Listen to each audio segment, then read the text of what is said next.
Este vídeo é um oferecimento da Amazon, onde você encontrará todos os livros ambientados no universo das crônicas, bem como os mais incríveis produtos relacionados às crônicas, a Game of Thrones e a House of the Dragon, sempre com os melhores preços. Para conferir, basta clicar nos primeiros links na descrição abaixo. Comprando através deles, você estará me ajudando a produzir diariamente e tornando o MGF cada vez mais forte.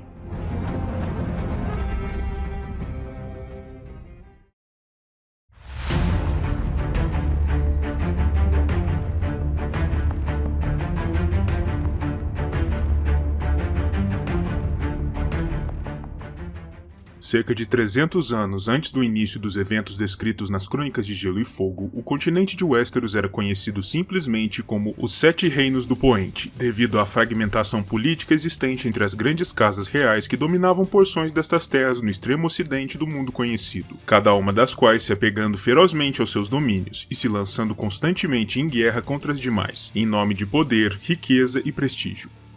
Naturalmente, tratavam-se em sua maioria de casas reais poderosas e temíveis, com grandes exércitos, exímios comandantes militares e formidáveis defesas estacionárias, mas ainda assim, a fragmentação que imperava por sobre estas terras fazia com que o jovem e intrépido Senhor de Pedra do Dragão, Aegon Targaryen, enxergasse em Westeros as condições ideais para empreender seu projeto maior de conquista militar, com o objetivo de forçar a união de tais reinos e casas sob um só estandarte, o do Dragão de Três Cabeças de sua casa, lançando mão do grande trunfo representado por seus 3 dragões para forjar para si e para seus descendentes um reino unificado, rico e poderoso.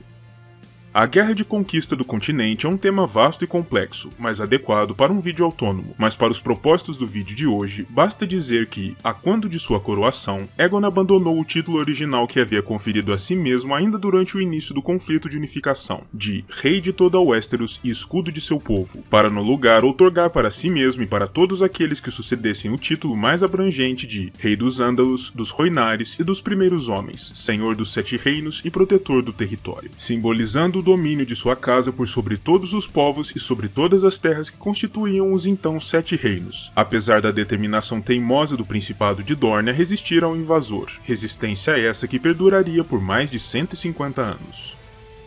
Ainda assim, a monarquia unificada de Westeros estava formada daquele momento em diante, e o primeiro dos reis de Westeros a ser coroado foi, naturalmente, o próprio Aegon, no ano 1 após a conquista, diante do septo estrelado de Vila Velha, pelas mãos do Alto Septão, como forma de legitimar sua conquista e seu domínio por sobre toda a terra. O governo de Aegon por sobre o continente durou, oficialmente, desde o ano 1º após a conquista até o ano 37, quando o conquistador faleceu de um ataque cardíaco, aos 64 anos, e foi marcado principalmente por 2 aspectos. As lutas para a consolidação do domínio do dragão por sobre o continente, já que levaria algum tempo até que os Westerosi se acostumassem com o novo regime, e o começo do estabelecimento de toda a infraestrutura necessária para a correta governança de um reino enorme que se estendia, à época, desde a sombra da muralha a norte até as Montanhas Vermelhas ao sul, já que Dorne ainda resistia aos avanços de Aegon e de suas irmãs. E por falar em suas irmãs, é importante apontar também que Rhaenys e, principalmente, Visenya, também tiveram grandes papéis na consolidação do domínio Targaryen por sobre o continente e na governança e nos assuntos do dia a dia. Sempre que Aegon se encontrava indisposto ou muito ocupado com outros assuntos, ele delegava os assuntos de estado às suas irmãs e aos seus conselheiros, de modo que muitos dos elementos mais reconhecíveis do governo e da monarquia dos reinos podem ser acreditados diretamente a elas, como por exemplo, a criação da Guarda Real, no ano 10º, por sugestão de Visenya. O primeiro sucessor de Aegon no Trono de Ferro foi seu filho mais velho com sua irmã Rhaenys, Aenys, que subiu ao trono como Aenys I. Seu reinado durou do ano 37 ao ano 42 e foi marcado principalmente por sua postura vacilante e por sua índole fraca. Enxergando a fraqueza do monarca que sucedera o conquistador, foi durante seu reinado que a fé militante, os braços armados da Fé dos Sete, lançou suas primeiras revoltas contra os Targaryen, motivada em especial pela questão do incesto no seio da família real, algo considerado herético e abominável dentro dos septos.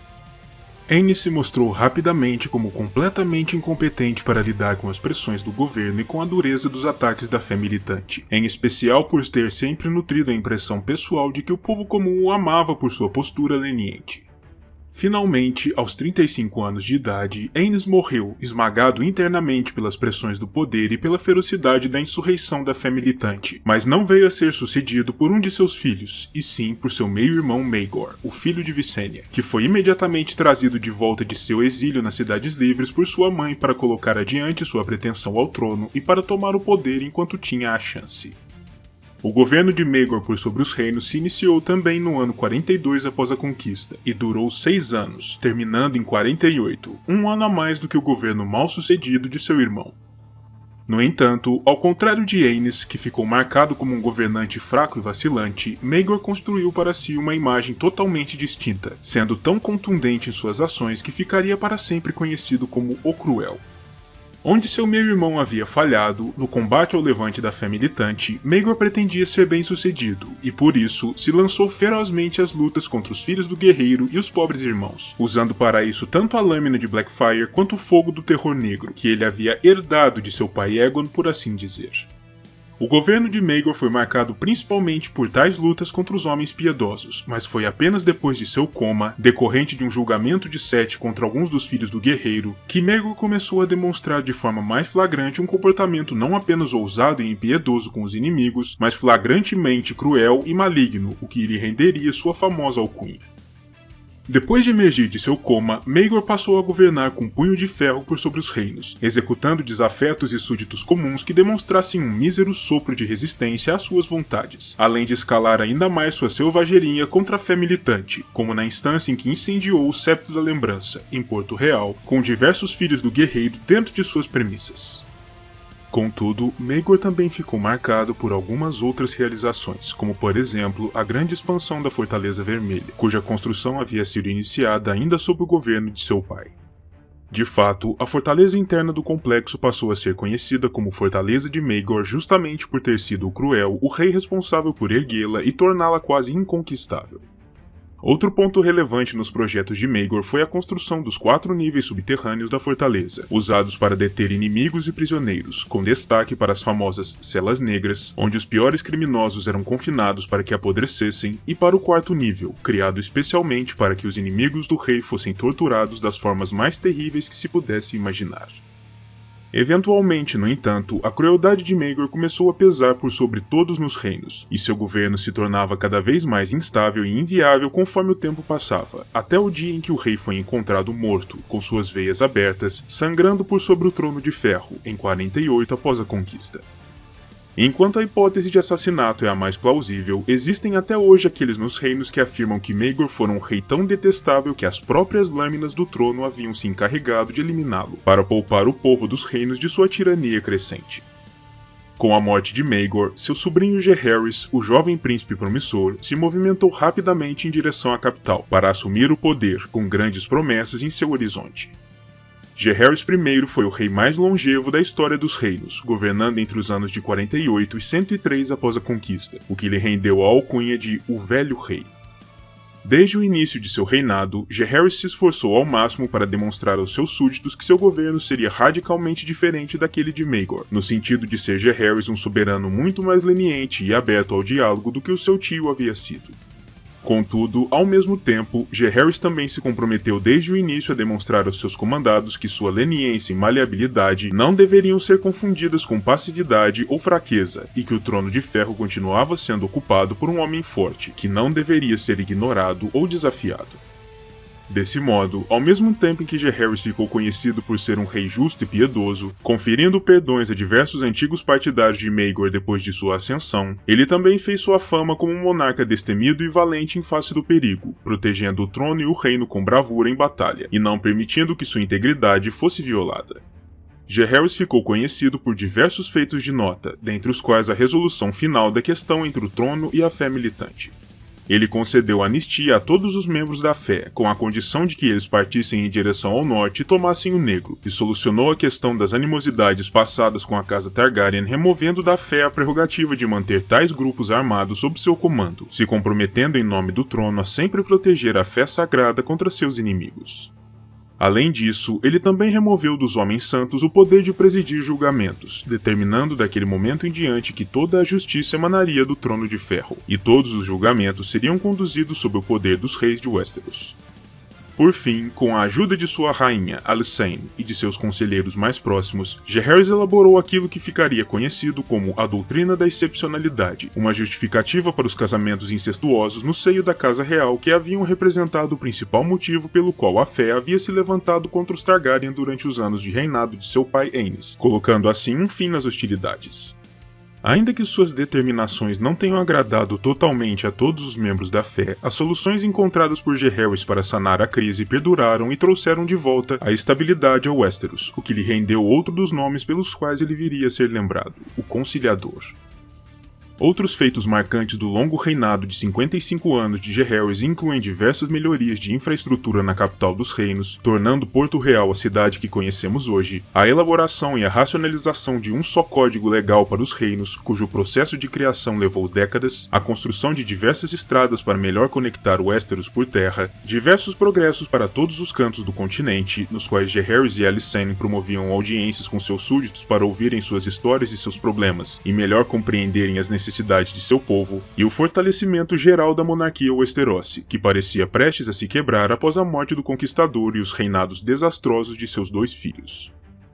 Não quero com isso dizer que o reinado de Jaehaerys foi perfeito, pois naturalmente ele também teve suas controvérsias, especialmente nas instâncias das grandes querelas do casal real, motivadas principalmente por questões com seus filhos, mas de maneira geral, pode-se dizer que o reinado do velho rei foi um período dourado para os Sete Reinos.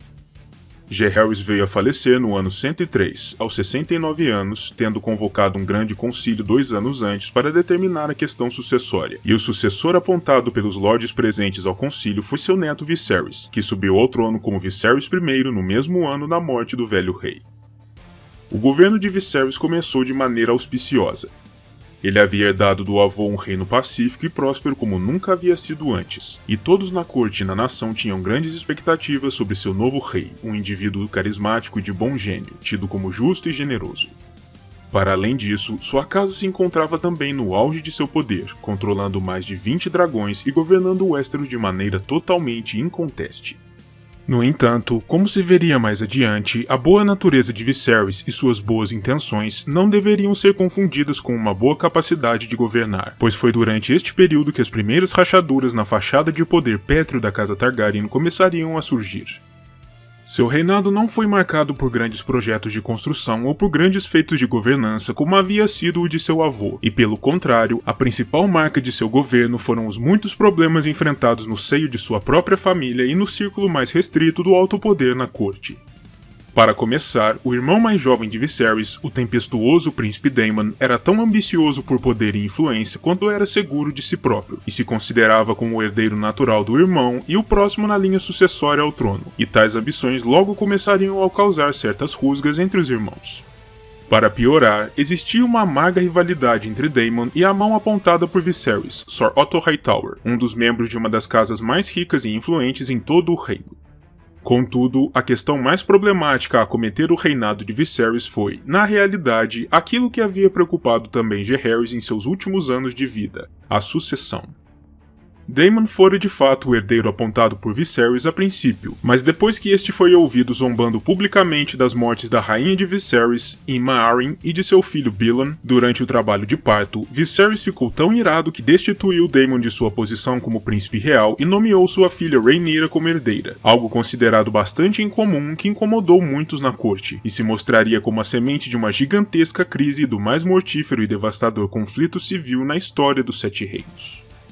No ano 106 após a conquista, Viserys se casou novamente, desposando Lady Alysanne Hightower, a filha de sua mão, e ainda que a princípio as relações entre a herdeira do trono e a nova rainha fossem relativamente boas, as coisas logo mudaram, e rapidamente, duas facções surgiram dentro da corte, uma que defendia a manutenção e a defesa dos direitos de Rhaenyra a herdar o trono, como a herdeira escolhida pelo rei, e outra que se sentia desagradada com a ideia de ver uma mulher no trono de ferro ou que, por um motivo ou outro, devia lealdade ou favores aos Hightower, e que portanto se reuniu em torno do filho de Alicent, o jovem príncipe Aegon, urgindo ao rei que colocasse Rhaenyra de lado em favor dele como seu herdeiro.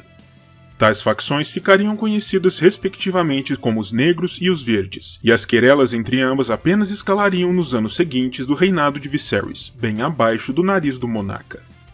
Enquanto tais rusgas se formavam e se aprofundavam, no entanto, Viserys permanecia passivo, seguro em sua crença de que a questão sucessória havia sido sanada a quando do apontamento de Rhaenyra como sua herdeira, e completamente cego e surdo aos sinais que se espalhavam por seu entorno, de que essa sua crença não se mostraria verdadeira. Para piorar ainda mais a questão, o príncipe Daemon, ao retornar de suas guerras nos degraus, retomou rapidamente sua amarga rivalidade com Sir Otto, e por extensão, com a nova rainha, tratando-a de maneira tão alarmante que não demorou muito até que Daemon precisasse se exilar da corte mais uma vez, em outra rusga profunda com seu irmão mais velho. Quando os conflitos velados entre ambos os lados se tornaram muito constantes e flagrantes para ignorar, Viserys, que era notório por odiar confrontações, fazia tudo o que estivesse em seu alcance para dirimir tais conflitos, mas tudo o que conseguia com seus esforços eram vazios perdidos de desculpas e promessas de paz de ambos os lados, apenas para que reiniciassem suas querelas logo depois. Quando Viserys decidiu que Rhaenyra deveria se casar, o marido escolhido para ela foi Lyonor Velaryon, o filho do Senhor das Marés, sendo tanto um homem de sangue valeriano como um membro de uma das casas mais poderosas dos reinos. A rainha desejava casar Rhaenyra a Aegon, garantindo assim que ele sucederia Viserys no trono, mas o rei nem quis ouvir falar no assunto, e Rhaenyra acabou por desposar Lyonor, um homem a quem desprezava, afirmando que na realidade não era homem nenhum, mas sim aquilo que se conhecia nos reinos como um desajustado ou um devasso, que provavelmente preferiria seus meio-irmãos a ela.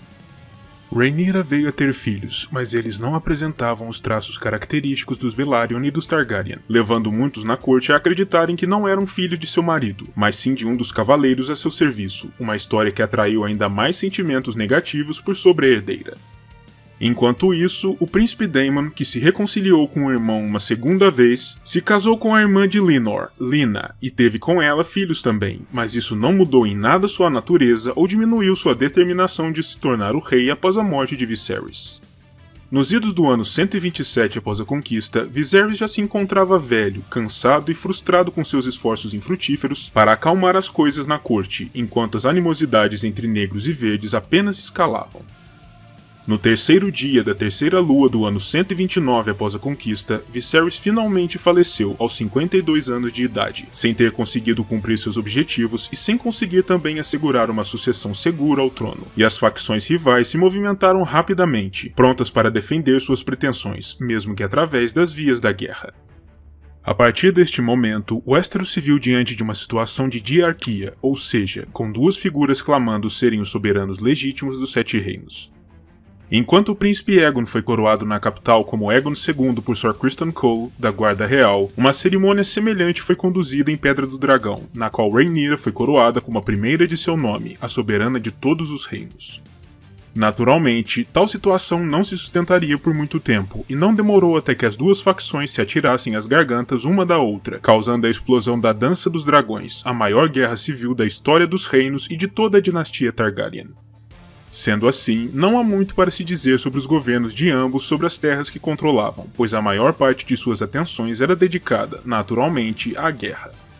A Dança dos Dragões é, sem sombra de dúvidas, um dos, se não o evento mais complexo em toda a história de Westeros, e por isso mesmo, terá no futuro um longo e detalhado vídeo a seu respeito. Mas para os propósitos do vídeo de hoje, vou ignorar os detalhes das lutas, das estratégias e dos personagens em geral, e me focar nos desfechos dos dois monarcas que disputaram o Trono de Ferro à época. Rhaenyra foi a primeira a falecer em decorrência do conflito, no ano 130, tendo estado em fuga desde a capital, mas sendo traída em Pedra do Dragão, antes que conseguisse embarcar com destino a Braavos. Aegon a sentenciou a ser devorada por sua criatura Sunfyre, e assim foi feito.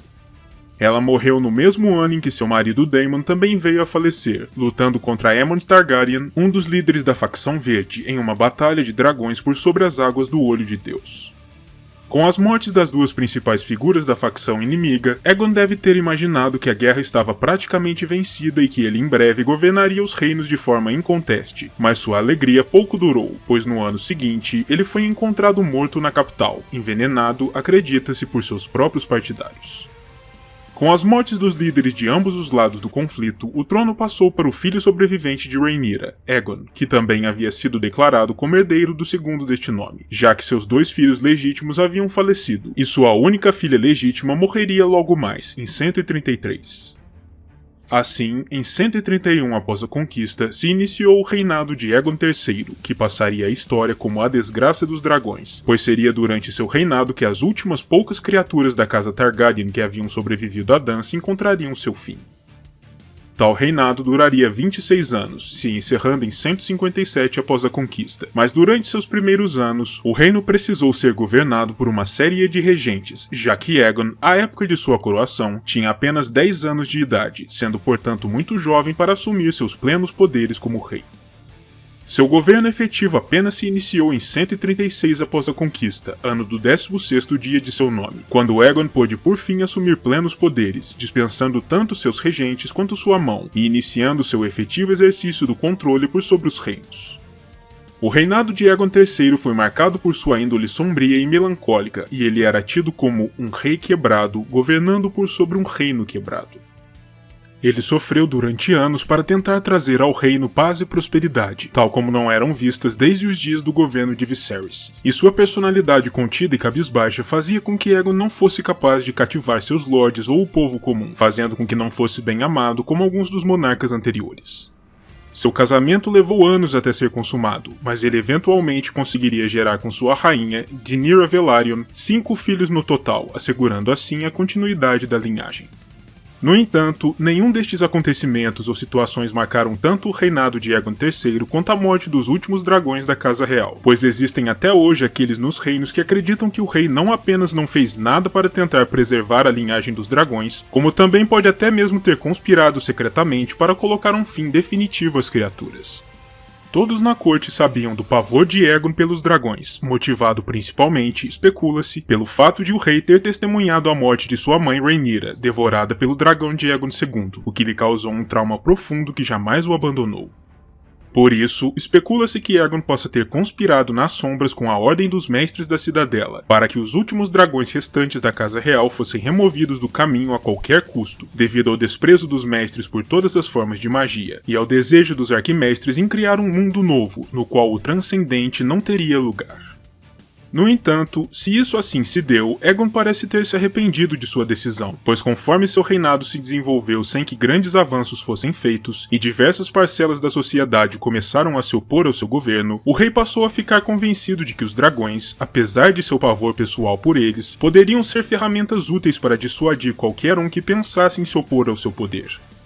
Por isso, depois de um urgente pedido de seu irmão Viserys, Aegon ordenou que 9 magos viessem desde Essos para tentarem fazer chocar os ovos de dragão restantes na capital com um emprego de técnicas mágicas, mas não obteve nenhum sucesso em sua demanda.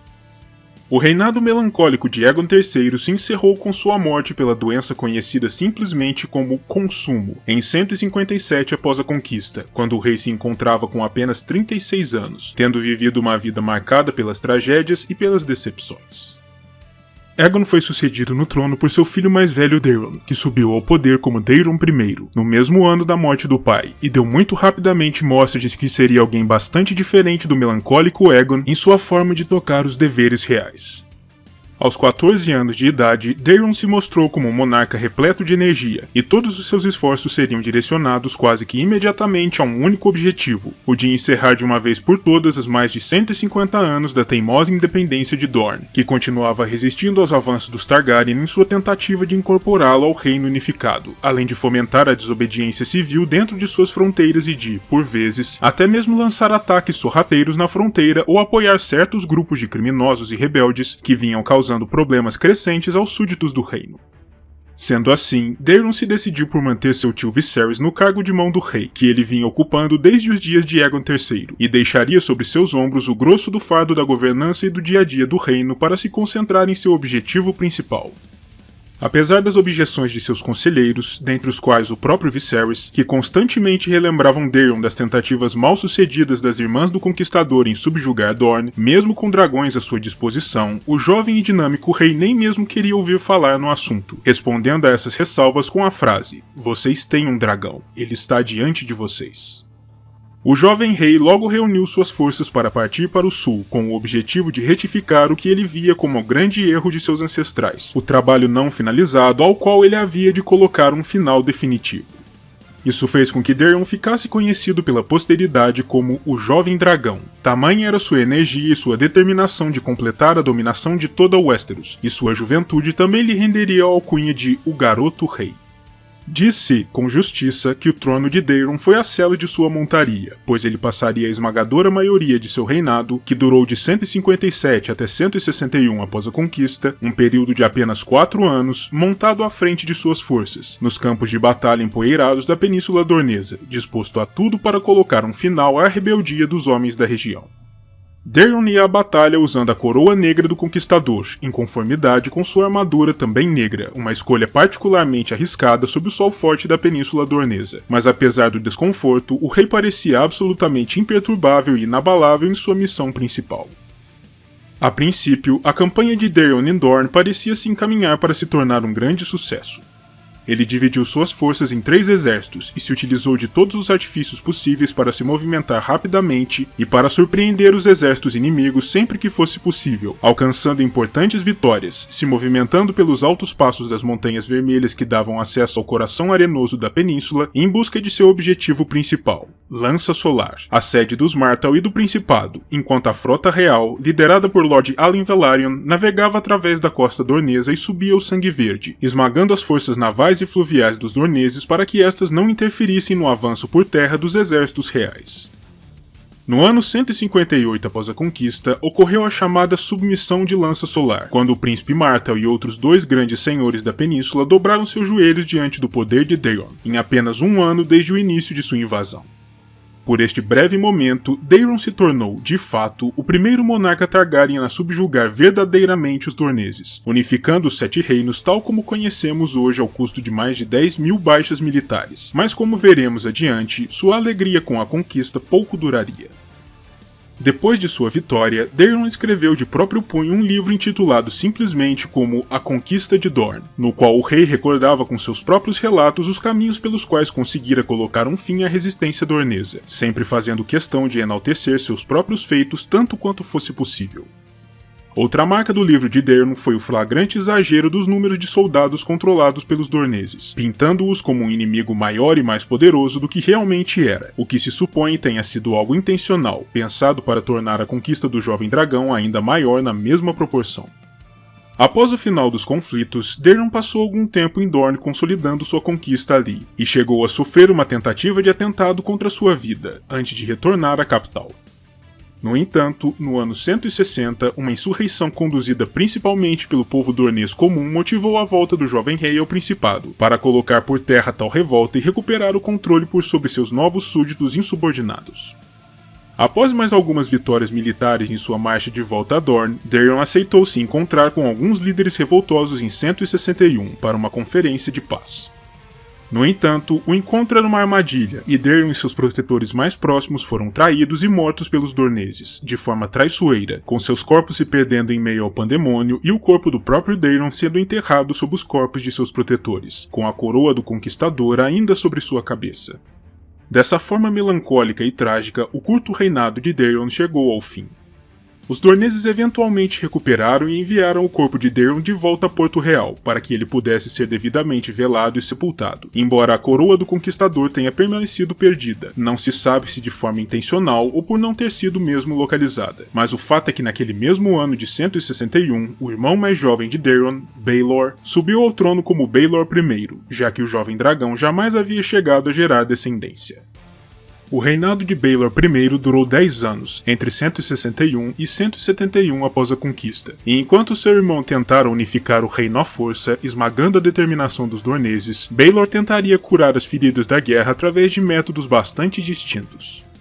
Ele era um homem gentil, calmo, contido e profundamente piedoso, grandemente devotado ao Sete e à religião de forma geral, o que lhe rendeu desde o início a alcunha de O Abençoado, com um reinado inteiramente orientado para as benfeitorias ao povo, de acordo com a visão pessoal do rei, e para a glorificação dos Sete que são um só. Por isso, o primeiro ato de Baelor na qualidade de novo rei foi perdoar 14 cativos dorneses que aguardavam nas masmorras da Fortaleza Vermelha por sua execução, demonstrando ao reino seu caráter piedoso. O rei também perdoou publicamente os assassinos de seu irmão mais velho, apesar dos protestos irados de seus conselheiros e lordes, que não podiam admitir que uma afronta ao reino como aquela fosse simplesmente deixada de lado e perdoada sem nenhuma retaliação. Esses atos ditariam a tônica do reinado de Baelor de maneira geral, e muitos outros atos de piedade ainda seriam conduzidos pelo rei nos anos que viriam. Baelor disse à sua corte que desejava curar as feridas abertas pela guerra do irmão, e por isso decidiu devolver pessoalmente os cativos a Dorne, empreendendo a longa viagem desde a capital até o Principado, através do Passo dos Ossos, descalço e vestido apenas em trapos, em um ato de contrição, demonstrando seu sentimento de lamento pela dor infligida aos dorneses pela invasão comandada por Daeron. A jornada do rei eventualmente o levou ao local onde a casa dornesa Will havia aprisionado o príncipe Aemon, o Cavaleiro do Dragão, que havia sido capturado a quando da traição a Daeron, e coube a Baelor tentar convencer os Will a libertarem o humilhado e engaiolado cavaleiro, sem sucesso. Mas ao invés de responder à recusa com violência, como teriam feito outros monarcas que vissem sua solicitação recusada por uma casa que enxergavam como rebelde, Baelor ofereceu aos Will apenas suas preces, seguindo adiante em seu caminho, prometendo a eles que logo retornaria.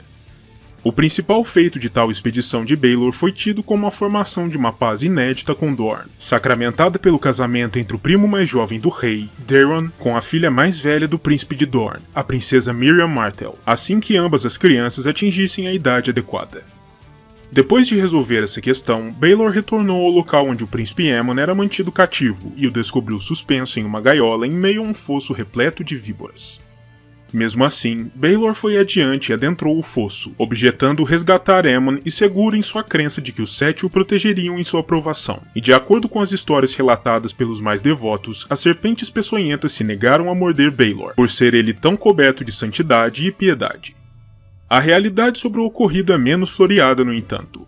Baelor foi sim picado por diversas vezes, com o número exato variando entre meia dúzia e meia centena, o que fez com que o rei precisasse ser mais tarde conduzido, desacordado, pelo próprio príncipe Aemon, primeiro até a segurança de Porto Negro, a sede dos Dondarrion, que se encontrava imediatamente além do território dornês, e mais tarde até Ponta Tempestade, a sede de Baratheon e o coração das Terras da Tempestade. Ao recobrar sua consciência e retornar à capital, Baelor continuou fazendo com que sua piedade excessiva e seus atos de profunda penitência fossem a principal marca de seu reinado, promovendo entre outras coisas o encarceramento de suas irmãs e esposas na Torre das Donzelas, para que não o tentassem ao pecado carnal, a tentativa de substituir os corvos mensageiros, considerados pelo rei e pelos outros homens devotos como aves malignas, por pombas, algo que evidentemente não deu certo, e a iniciativa de banir de Porto Real todas as prostitutas, com o rei em pessoa orando pelas almas de cada uma das meretrizes, enquanto eram expulsas da cidade em ponta de lança, pelos homens de manto dourado.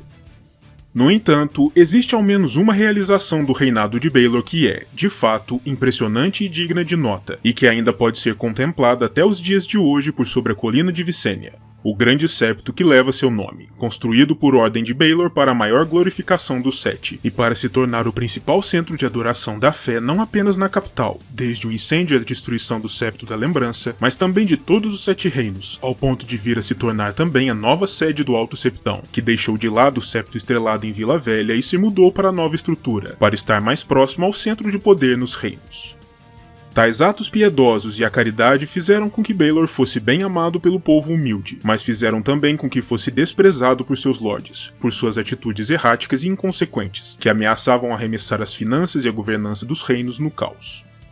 Na porção final de seu reinado, Baelor ficou conhecido por fazer jejuns cada vez mais longos, com o objetivo de resistir aos desejos mundanos que o envergonhavam, e que o faziam se tornar cada vez mais fraco e turvavam seu julgamento, o que apenas serviu como mais uma mostra para seus lordes de que o monarca era, de fato, alguém indigno de sua confiança. O último grande ato de temeridade de Baelor em seu governo foi apontar um humilde e simples pedreiro de nome Pate como o novo Alto Septão, depois que o rei se tornou convencido de que o homem trabalhava a pedra de forma tão sublime que deveria ser ele mesmo a encarnação do aspecto do ferreiro na terra. O homem, que não sabia ler, escrever ou recitar orações, veio a morrer já no ano seguinte, e Baelor decidiu preencher o lugar vago como o Alto Septão apontando um menino de rua de 8 anos de idade que, segundo ele, operava milagres. Aquilo era demais. Baelor finalmente veio a falecer durante um jejum de mais de 40 dias, em 171, e não se pode dizer que muitos dos conselheiros e lordes na corte tenham lamentado o fato, embora o povo comum com certeza tenha ficado profundamente amargurado e comovido pela morte de seu bem-amado rei Septão, que amara a eles tanto quanto aos deuses, e que tanto lhes havia dado em forma de atos de caridade.